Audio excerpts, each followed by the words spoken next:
तो दोस्तों, कैसे हो आप सभी? मैं आशा करता हूं कि आप सब ठीक ही होंगे।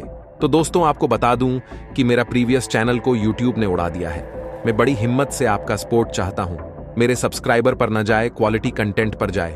अब तक आपने बहुत सी कहानियां भूत प्रेत से रिलेटेड ऑलरेडी सुन रखी होंगी, लेकिन इस कहानी में कोटा शहर की सच्ची कहानी की सच्ची व्याख्या की गई है, जो कि रानी को एक पिशाच पकड़ लेता है, जिससे वहां के लोग आज भी डरते रहते हैं। तो फटाफट आप लोग कानों में ईयरफोन और हेडफोन लगा लीजिए और अपने मोबाइल या पीसी को साइड में रख दीजिए।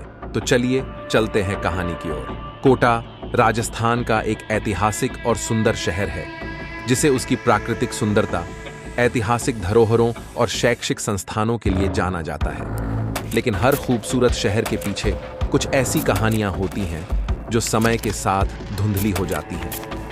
कोटा की ऐसी ही एक कहानी है जो आज भी लोगों के दिलों में दहशत पैदा करती है। ये कहानी एक पुरानी विशाल हवेली की है, जो समय के साथ अपने आप में भयानक हो गई। ये कहानी हमें उस हवेली के रहस्यों और भयावह घटनाओं की ओर ले जाती है जो आज भी अनसुलझी है। यह विशाल हवेली 18वीं सदी में एक समृद्ध व्यापारी ठाकुर जगदीश सिंह द्वारा बनवाई गई थी। ठाकुर जगदीश सिंह कोटा के प्रमुख व्यापारी थे और उनकी संपत्ति और प्रतिष्ठा पूरे शहर में विख्यात थी।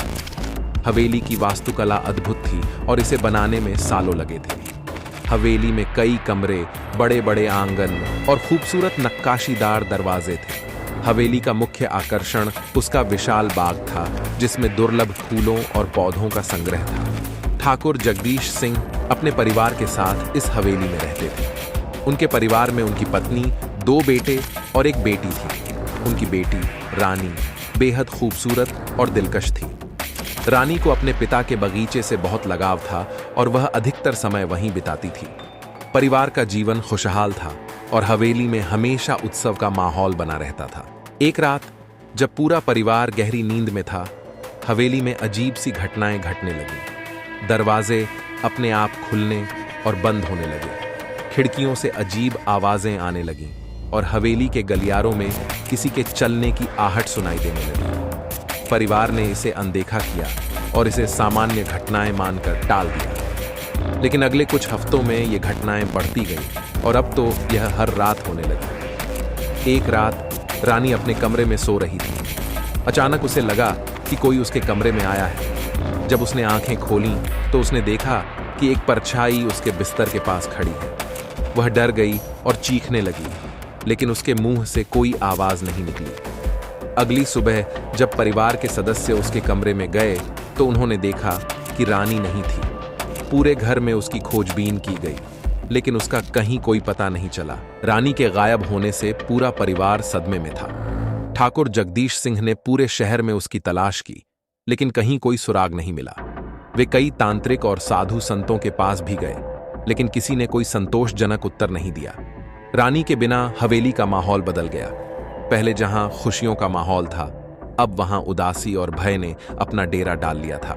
रानी के गायब होने के बाद हवेली में अजीब घटनाएं और बढ़ गईं। अब हर रात हवेली में चीखें सुनाई देने लगीं। दरवाजे और खिड़कियां अपने आप खुलने और बंद होने लगीं। हवेली के नौकरों ने बताया कि उन्होंने रानी की परछाई को बगीचे में घूमते हुए देखा है। इन घटनाओं से परिवार और नौकर सभी डर गए थे। आखिरकार ठाकुर जगदीश सिंह ने एक प्रसिद्ध तांत्रिक को बुलाने का निर्णय लिया। तांत्रिक ने हवेली की जांच की और कहा कि इस जगह पर एक आत्मा भटक रही है। उसने बताया कि रानी की आत्मा को किसी ने कैद कर रखा है और उसे मुक्त करने के लिए एक विशेष अनुष्ठान करना होगा। तांत्रिक ने अनुष्ठान की तैयारी शुरू कर दी और परिवार ने उसमें भाग लिया। अनुष्ठान की रात हवेली का माहौल बहुत ही भयावह था। तांत्रिक ने रानी के कमरे में एक मंडल बनाया और मंत्रोच्चारण शुरू किया। धीरे धीरे हवेली में अजीब आवाजें और चीखें गूंजने लगी। तांत्रिक ने परिवार से कहा कि वे किसी भी कीमत पर मंडल से बाहर न निकलें। अचानक हवेली के सभी दरवाजे और खिड़कियां अपने आप खुलने और बंद होने लगी।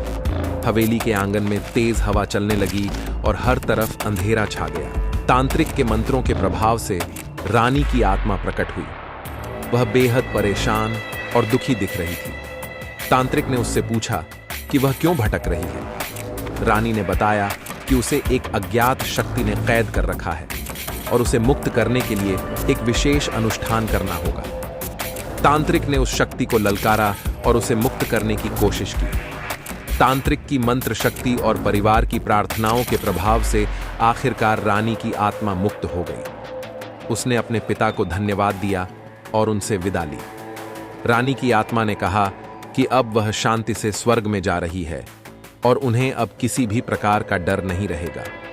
तांत्रिक ने हवेली को शुद्ध किया और सभी नकारात्मक शक्तियों को बाहर निकाल दिया। रानी की आत्मा के मुक्त होने के बाद हवेली का माहौल बदल गया। अब वहां कोई अजीब घटना नहीं घटती थी और परिवार फिर से सुखी जीवन जीने लगा। ठाकुर जगदीश सिंह ने तांत्रिक का धन्यवाद किया और उसे बहुत सारा धन दिया। हवेली फिर से खुशियों से भर गई और परिवार ने रानी की याद में एक मंदिर बनवाया। आज भी वह हवेली कोटा के एक प्रमुख आकर्षण का केंद्र है। लोग इसे देखने आते हैं और रानी की कहानी सुनते हैं। हवेली के बगीचे में रानी की यादें आज भी ताज़ा हैं और लोग उसे श्रद्धांजलि देने वहां आते हैं। हवेली का इतिहास और उसकी भयानक कहानी लोगों को सिखाती है कि किसी भी स्थिति में धैर्य और साहस से काम लेना चाहिए। कोटा की यह भयानक कहानी हमें बताती है कि हर स्थान का एक इतिहास होता है और हर इतिहास में कुछ रहस्य छिपे होते हैं। यह कहानी न केवल हमें डराती है बल्कि हमें यह भी सिखाती है कि कैसे साहस और विश्वास से हम किसी भी भय का सामना कर सकते हैं। हवेली की यह कहानी आज भी लोगों के दिलों में जीवित है और आने वाली पीढ़ियों को यह कहानी सुनाई जाती रहेगी। इस कहानी के अलावा हवेली में कई अन्य रहस्य भी हैं। कहा जाता है कि रानी के गायब होने के बाद कई नौकर भी अचानक गायब हो गए थे। उनकी कोई खबर नहीं मिली और उनके गायब होने का कारण भी आज तक अनसुलझा है। हवेली के पुराने कक्षों में कई ऐसी चीजें मिलीं जो इस बात की ओर इशारा करती हैं कि वहां कुछ अनजानी शक्तियों का वास था। हवेली के आसपास रहने वाले लोग आज भी मानते हैं कि वहां किसी शक्ति का वास है। वे रात के समय हवेली के पास से गुजरने से कतराते हैं और दिन के समय ही वहां जाने की कोशिश करते हैं। कई लोग मानते हैं कि रानी की आत्मा आज भी हवेली में है और वह अपने परिवार की रक्षा कर रही है। इतिहासकारों का मानना है कि इस कहानी में कुछ सच्चाई है, लेकिन इसके पीछे के तथ्य बहुत धुंधले हैं। उनके अनुसार उस समय के दस्तावेज और रिकॉर्ड में इस तरह की घटनाओं का जिक्र नहीं है, लेकिन हवेली के पुराने रिकॉर्ड और परिवार की कहानियों से यह पता चलता है कि कुछ न कुछ असामान्य घटनाएं जरूर हुई थीं। उनके अनुसार उस समय के दस्तावेज और रिकॉर्ड में इस तरह की घटनाओं का जिक्र नहीं है, लेकिन हवेली के पुराने रिकॉर्ड और परिवार की कहानियों से यह पता चलता है कि कुछ न कुछ असामान्य घटनाएं जरूर हुई थीं। कुछ भूत प्रेत विशेषज्ञों ने भी इस हवेली की जांच की है। उन्होंने वहां अजीब ऊर्जा का अनुभव किया और कई जगहों पर असामान्य गतिविधियों के संकेत मिले। उनकी रिपोर्ट के अनुसार हवेली में कुछ अदृश्य शक्तियां हैं जो वहां के वातावरण को प्रभावित करती हैं। कोटा की इस भयानक कहानी ने मीडिया और फिल्म निर्माताओं का भी ध्यान को अपनी तरफ खूब खींचा। तो दोस्तों, ये कहानी यहाँ खत्म होती है। अगर आपको ये कहानी पसंद आई हो तो वीडियो को लाइक करते साथ ही हमारे साथ जुड़ने के लिए चैनल को सब्सक्राइब कर ले और हमारे साथ जुड़ जाए। साथ ही बेल आइकन को हिट कर दे, जिससे ऐसे ही वीडियो हमारे चैनल के माध्यम से आपके पास सबसे पहले पहुंचे। साथ ही इसका सेकंड पार्ट आपके डिमांड पे मैं लेकर आऊंगा। अगर आपको इसका दूसरा पार्ट चाहिए तो कमेंट सेक्शन में कमेंट कर दें। और आने वाले महीने में वीडियो लंबी आने लगेगी। जब तक के लिए अपना ख्याल रखें।